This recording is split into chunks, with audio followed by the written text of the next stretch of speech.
Ήταν πρωί, στη μακρινή χώρα κάτω στο Σουδάν. Στο αεροδρόμιο της πρωτεύουσας παρατηρήθηκε μια ασυνήθιστη κίνηση.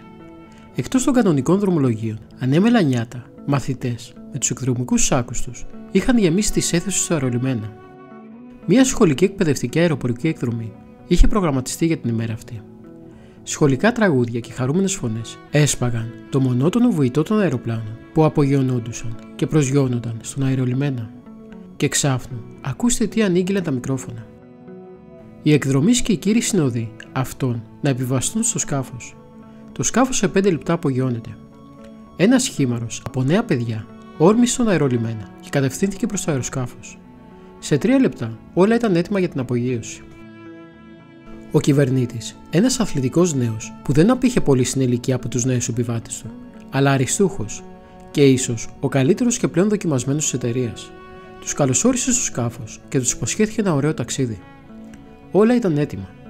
Ο κυβερνήτης έριξε μια τυπική τελευταία ματιά στα όργανα του σκάφους και δια του ασυρμάτου είπε στο κέντρο το OK και έβαλε σε κίνηση τους κινητήρες.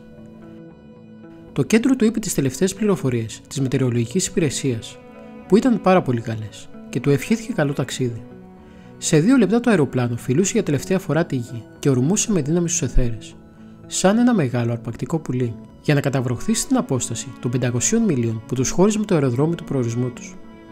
Το αεροσκάφος είχε διανύσει περίπου τα 100 μίλια και όλα έδειχναν ότι συμβάλλουν σε ένα ωραίο αεροπορικό ταξίδι, μέσα σε ένα καταγάλανο ουρανό. Οι επιβάτες δεν χόρταιναν να απολαμβάνουν το ωραίο θέαμα που τους πρόσφερε το μεγάλο ύψος. Κάτω από τα πόδια τους, ένας πελώριος ανάγλυφος χάρτης, ζωντανός, με χωριά, βουνά, ποταμούς και πεδιάδες, είχε κλέψει την παράσταση. Η αεροσυνοδός δεν έπαβε να τους ξεναγεί και να τους ενημερώνει συνεχώς. Ο κυβερνήτης έπαιρνε σειρά στο δικό του μικρόφωνο για να πιάσει συζήτηση με τους επιβάτες και να τους λέει τα μυστικά του αεροπλάνου και της τεχνικής του. Ήταν πράγματι ένα υπέροχο ταξίδι.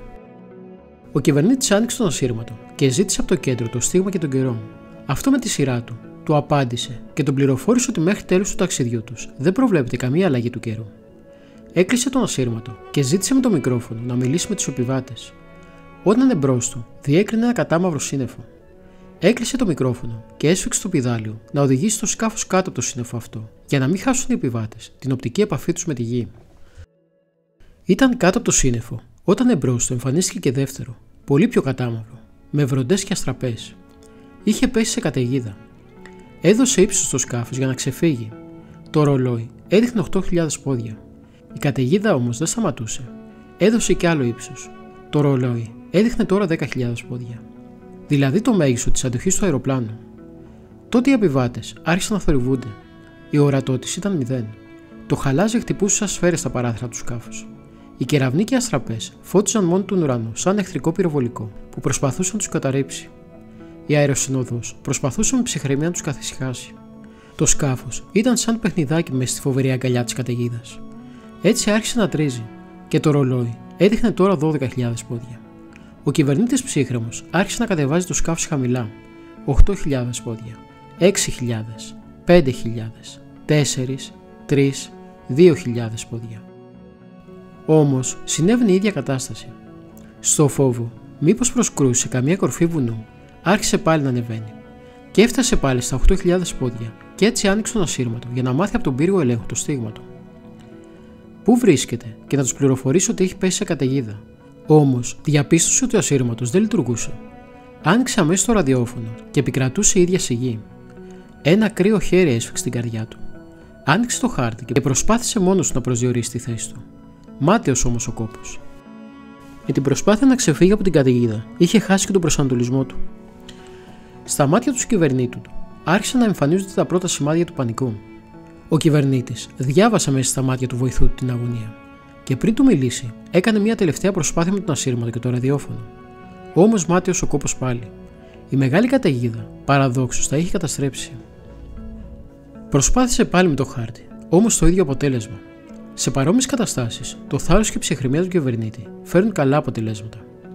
Οπότε γύρισε στον κυβερνήτη του που τον κοίταζε ακίνητος, μπαρμαρωμένος και του ζήτησε να είναι ψύχρεμος, διότι η κατάστασή τους είναι πολύ κρίσιμη και πρέπει να αποφευθεί ο πανικός των επιβατών. Ο πανικός όμως δεν απήχε πολύ από τους επιβάτες. Η αεροσυνοδός, μην ξέροντας απολύτως τίποτα για την κρισιμότητα της κατάστασης, κατέβαλε κάθε φιλότιμη προσπάθεια να τους καθησυχάσει. Πράγματι, η κατάσταση ήταν πάρα πολύ κρίσιμη. Ο κυβερνήτης, χωρίς προσανατολισμό, χωρίς ασύρματο, χωρίς ραδιόφωνο και στίγμα, μέσα στη φοβερή καταιγίδα, δεν μπορούσε να πιλοτάρει το σκάφος με σιγουριά. Έτσι άρχισε να κάνει κύκλους και να ανεβοκατεβαίνει, προσπαθώντας να βγει μέσα από την καταιγίδα. Το σκάφος πήγαινε στα τυφλά από τον κυβερνήτη. Οι ώρες περνούσαν. Θα έπρεπε να είχαν προσγειωθεί πριν από 2,5 ώρες περίπου, και ακόμη βρίσκονταν στα ύψη, χωρίς να ξέρουν που είναι. Τα καύσιμα άρχισαν να λιγοστεύουν επικίνδυνα. Καμία βοήθεια, κανένα φωτεινό σημείο. Οι επιβάτες, γνωρίζοντας εκ των προτέρων τον χρόνο που χρειάζεται το ταξίδι τους και βλέποντας ότι έχουν καθυστερήσει πάρα πολύ, ξέσπασαν σε κλάματα και ιστερισμούς. Ακόμη και η αεροσυνοδός έχασε τον έλεγχό της και δεν μπορούσε να προσφέρει καμία βοήθεια στους επιβάτες. Μάταια ο κυβερνήτης προσπαθούσε με το μικρόφωνο να τονώσει το ηθικό τους. Ο συγκυβερνήτης ήταν ένα ράκος, ανίκανος να προσφέρει την παραμικρή βοήθεια. Μέσα στην αγωνία του ο κυβερνήτης ρίχνει μια ματιά στον πίνακα των καυσίμων. Κρύος υδρότας τον περιέλουσε. Δεν είχαν ακόμα 20 λεπτά καύσιμα. Από τη στιγμή αυτή άρχισε να κάμπτεται κι αυτός. Του ήρθε να κλάψει. Κρατήθηκε όμως. Σχεδόν ήταν βέβαιος για την καταστροφή. Έβαλε τον αυτόματο πιλότο, έσκυψε πάνω στο πηδάλιο και αφέθηκε στο μοιραίο. Σαν κινηματογραφική ταινία στις τελευταίες αυτές στιγμές, περνούσαν από το μυαλό του όλα τα γεγονότα της ζωής του, από τα παιδικά του χρόνια μέχρι τώρα. Σε μια στιγμή ταράχτηκε, μα βέβαια, στην οθόνη των σκέψεών του παρουσιάστηκε η Ελλάδα, η Μυτιλήνη, η Σικαμιά. Ήταν Έλληνας και η μητέρα του κατάγεται από τη Μυτιλήνη. Θυμήθηκε που μικρός ήρθε στη γενέτειρα της μητέρας του, για να γνωρίσει τη γιαγιά του και τους σκηνείς του. Θυμήθηκε ακόμα ότι η ευσεβής μητέρα του μιλούσε συνεχώς για το θαυματουργό ταξιάρχη του Μανταμάδου. Θυμήθηκε ότι πήγε στο Μανταμάδο μαζί της μικρός, για να προσκυνήσουν τη θαυματουργό εικόνα του ταξιάρχη. Ένιωσε το ρίγος που τότε ένιωσε, όταν αντίκρισε την ανάγλυφη εικόνα του Αρχαγγέλου. Στα αυτιά του, ζωηρά ακούγονται και τώρα τα λόγια των γερόντων που του έλεγαν: «Ο Αράπης, παιδί μου, όταν το καλέσεις με πίστη». Έτσι λένε μέχρι και σήμερα τον ταξιάρχη, λόγω της μελανής εικόνας του. Έτσι του έλεγαν λοιπόν οι γέροντες: «Ο Αράπης είναι πάντοτε κοντά σου, πρόθυμα να σε βοηθήσει. Χειροπιαστά θαύματα έχουμε εμείς στους πολέμους. Αναρρίγησε, αναθάρισε. Πίστευε πραγματικά στο Θεό και σηκώνοντας τα χέρια του ψηλά, μέσα από την καρδιά του φώναξε με δύναμη: «Ταξιάρχη μου, Αράπη μου, σώσε μας. Σώσε μας, κι εγώ λαμπάδα, είσαι με τον πόη μου θα σ' ανάψω, και ολόχρυσο ομοίωμα του αεροπλάνου μας θα σου κρεμάσω». Τη στιγμή αυτή, μέσα στο γραφείο της Εκκλησίας των Ταξιαρχών, όπως μου αφηγείται τα περιστατικά, ο Νικόλαος Χατζόγλου, κυβερνήτης του αεροσκάφους, σηκώνει το όρθιος, κατακίτρινος και τρέμοντας κάνει το σταυρό του. Ζει ακόμη μια φορά τα περιστατικά, τα μοναδικά της ζωής του, και με κόπο συνεχίζει. Τότε εμπρός μου άνοιξαν τα κατάμαυρα σύννεφα και φάνηκε ο καταγάλανος ουρανός. Και όπως ανοίγει η αυλαία και φαίνεται το σκηνικό του θεάτρου, έτσι κάτω από τα πόδια μας, μέσα στον ήλιο λουσμένο, φάνηκε το αεροδρόμιο του προορισμού μας. Έπιασα το πηδάλιο χαρούμενος και σε λίγο προσγειωνόμαστε στο αεροδρόμιο. Έριξα μια ματιά στα καύσιμα και παρατήρησα ότι μας είχαν απομείνει ακόμη 5 λεπτά πτήσης περίπου. Με την πρώτη ευκαιρία πήρα την άδειά μου και σήμερα είμαι εδώ, Πάτερ μου, για να αποδώσω στον Άγιο Σωτήρα μας την ευγνωμοσύνη και τη λατρεία μας και να αποθέσω εμπρός του με ευλάβεια το τάμα μου. Στα χέρια του που έτρεμαν είχε ένα ολόχρυσο ομοίωμα αεροπλάνου. Ήταν το μεγάλο του τάμα. Τον κοίταξα με συγκίνηση. Στα δακρυσμένα μάτια του διέκρινε στην ικανοποίηση που νιώθει κανείς όταν πραγματοποιεί μια μεγάλη του υποχρέωση. Ένιωσα τη γλώσσα μου βαριά για να μιλήσει. Τα μάτια μου να πονούν, καθώς προσπαθούσα να συγκρατήσω τα δάκρυα. Αρκίστηκα μόνο να ψελίσω.